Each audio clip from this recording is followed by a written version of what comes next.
Աթաբեկ Խնկոյան մկների ժողովը սովեր մկստան կատվի ձեռքից լկստան գզիրն ընկավ դռնե դուռ էլ չթողեց տուն կտուր ջահել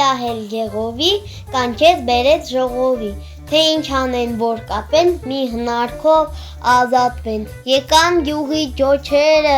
երկար բարակ պոչերը մարնակցեցին խորհրդին մի մուկ խոսեց իր հերթին լսեք մկներ ցեղակից չունեմ որդի կողակից ես մի անտեր ծերուկ եմ բայց պատվավոր մի մուկ եմ պակսեց հուժը իմ ոտի պետք է մեռնեմ անոթի Սովն է չոքել դռանը, ախ մռանը, վեր է ընկել մառանը, ինչքան ասես նազանի, ստից սատկից տազանի, մուկ տեսնելիս վազանի, գլխից բռնիկ կախանի, թաթովը տախ խաղանի, ուտի քեֆը չաղանի, էսպես զուլում ու կրակ, դեռ աչքերն էլ ջուղ ջրակ, բայց թե ազնիվ մեր ցեղը, կորչելու չէ զուր տեղը Այ բերել եմ ես մի զանգ, ծապ ծլնգոց, մեջը զնգոց, կատվի վծից մենք կախտանք, որ ինչքան էլ օրորա, որ ինչքան էլ շորորա,